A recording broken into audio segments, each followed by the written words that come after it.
تو حضور نے اپنی ماضی پیش کی، صحابہ نے اپنی ماضی پیش کی، انبیاء کرام نے ماضی پیش کی، پیش کرے نہ کرے لیکن لوگ تو دیکھتے ہیں نا۔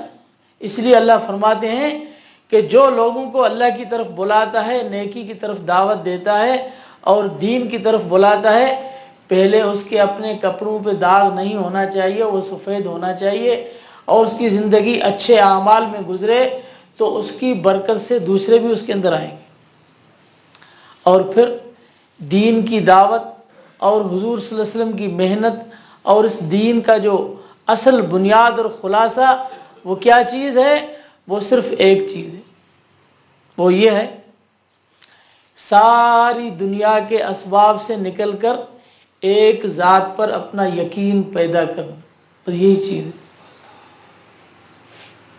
کہ ہم کہیں کہ اسباب سے کچھ نہیں ہوتا، ٹھیک ہے، میں اسپیکر پہ بول رہا ہوں تو یہ ذریعہ ہے لوگوں تک آواز پہنچانے کے لیے، ہاں، لیکن اللہ جل شانہ اس سبب کے محتاج نہیں ہے۔ اللہ اگر چاہے تو حضرت ابراہیم علیہ السلام کو اللہ نے فرمایا کہ بیت اللہ پر کھڑے ہو کر تم اعلان کرو الا ایھا الناس حجو، اے انسانوں حج کے لیے آؤ۔ تو اللہ چاہے تو حضرت ابراہیم علیہ السلام کے اعلان کو جو عالم ارواح کے اندر روحیں تھیں ان تک بھی اللہ نے پہنچا دیا۔ وہاں کون سا اسپیکر تھا؟ یہ سبب ہے نا، اللہ سبب کا محتاج نہیں ہے۔ اور جس نے بھی سنا، جس کو اللہ نے حج کی توفیق دینی تھی، ان سب نے بیک زبان کیا کہا؟ لبیک اللہم لبیک، لبیک لا شریک لک لبیک، ان الحمد والنعمت لک والملک لا شریک لک۔ سب نے کہا اور سب نے سنا، جو ماں کے پیٹ میں تھے انہوں نے بھی سنا، جو عالم ارواح تھے انہوں نے بھی سنا۔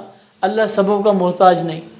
اور اللہ جب چاہے تو جناب فاروق اعظم رضی اللہ تعالیٰ عنہ کا یہ اعلان یا ساریہ الجبل، یہ اپنی فوجوں کو جو پہاڑوں کے اندر ہے وہاں سنا دے۔ اللہ محتاج نہیں ہے۔ دین اسی چیز کا نام ہے کہ ہمیں یقین ہو کہ سبب کچھ بھی نہیں ہے، اللہ سبب کا محتاج نہیں ہے۔ اللہ جب چاہے بغیر اسباب کے عمل کر دے، اور اللہ جب چاہے تو سبب کو بے اثر بنا دے، یہ اللہ کی طاقت ہے کہ سبب کام نہ کرے۔ حضرت ابراہیم علیہ السلام کی چھری نے کام نہیں کیا، حضرت موسیٰ کے لیے پانی نے ڈبونا کا کام نہیں کیا۔ اللہ جب چاہے تو اثر ختم کر دے۔ حضرت ابراہیم علیہ السلام کو آگ میں ڈالا گیا، آگ نے اپنا اثر نہیں دکھایا۔ اللہ جب چاہے بغیر اسباب کے سب کچھ کر دے، اور اللہ جب چاہے سبب میں سے طاقت کو ختم فرما دے۔ اللہ مسبب الاسباب ہے۔ دین کا سب سے بڑی چیز جو حضور کی محنت وہ یہی ہے کہ اس جہان میں رہتے ہوئے اسباب پر کوئی بھی یقین نہ ہو، اللہ کی ذات پر یقین ہو، ہاں، اور یہ ہو کہ سبب کو سبب بنانے والا اللہ تعالیٰ ہے۔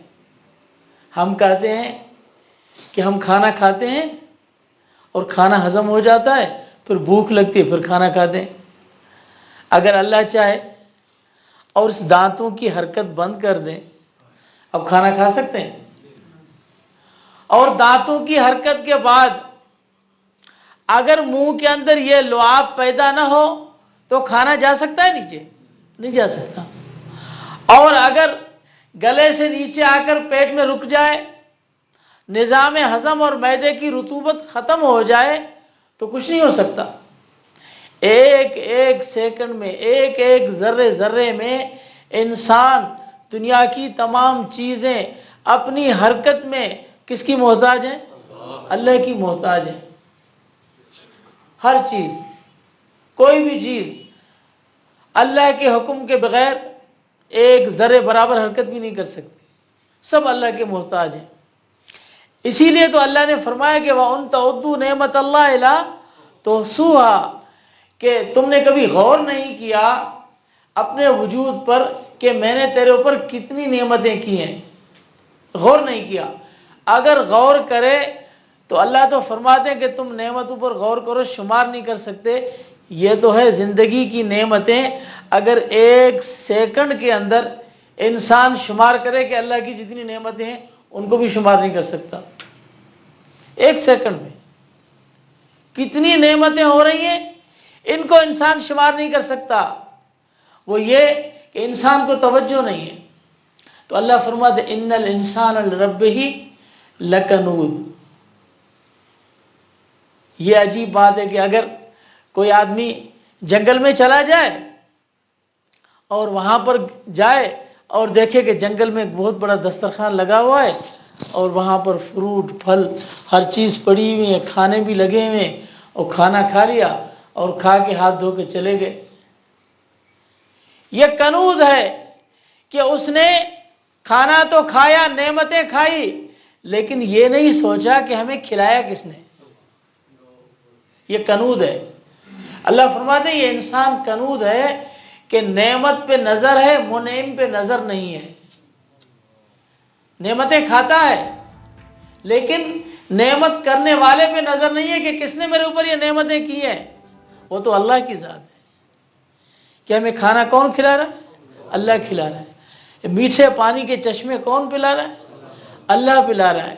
یہ اپنے قدموں سے چلا کر اپنے منزل مقصود تک پہنچانا، یہ نظام، یہ ساری چیزیں، یہ سبزہ، یہ زمین و آسمان کا نظام جو انسان کے لیے حرکت میں ہے، یہ سب کچھ کون کر رہا ہے؟ اللہ کر رہا ہے۔ ہر چیز اللہ جل شانہ کے حکم کی تابع ہے۔ تو یہ انسان جو سائے کا بھی محتاج ہے، دھوپ کا بھی محتاج ہے، دن کا محتاج ہے، رات کا بھی محتاج ہے، ذرہ ذرہ اس کی خدمت میں ہے، ان ساری نعمتوں کو دیکھ کر پھر انسان کی اگر منعم پہ نظر نہ ہو، نعمت کرنے والے کو بھول جائے کہ میرا رب کتنا بڑا ہے اور کتنا بڑا مالک اور کتنی قدرت والا ہے، اس کو بھول جائے تو پھر یہ انسان ناشکرہ ہے، کنود ہے کہ اپنی رب کی نعمتوں کو شکریہ نہیں کرتا۔ اس لیے انہ لحب الخیر لشدید، دنیا میں اللہ نے اس کو ایک چیز ایسی دی ہوئی ہے، سونا چاندی اور مال، جس کی محبت میں اتنا مست ہے اور اتنا حریص ہے کہ وہ اپنے رب کو بھولا ہوا ہے۔ ہاں، اللہ ہمیں اپنی نعمتوں کے شکریہ کرنے کی توفیق عطا فرمائے، اور اللہ ہمیں صحیح دین کی سمجھ، صحیح عقیدہ اور صحیح عمل اللہ ہمیں نصیب فرمائے، اور صحابہ کرام رضی اللہ تعالی اجمعین کے صحیح نقش قدم پر چلنے کی اللہ ہمیں توفیق عطا فرمائے۔ آخر دعوان الحمدللہ رب العالمین۔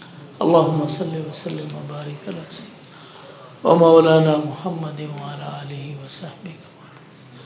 اس مدرسے مسجد کے لیے دعا کر اللہ اس کو آباد فرمائے، اور جنہوں نے اپنا جان مال اس میں خرچ کیا، دین کی محنت کے لیے کام کر رہے ہیں، اس کے لیے بھی دعا کریں اللہ ان کے مال میں، اسباب میں اللہ برکت اور ترقی عطا فرمائے۔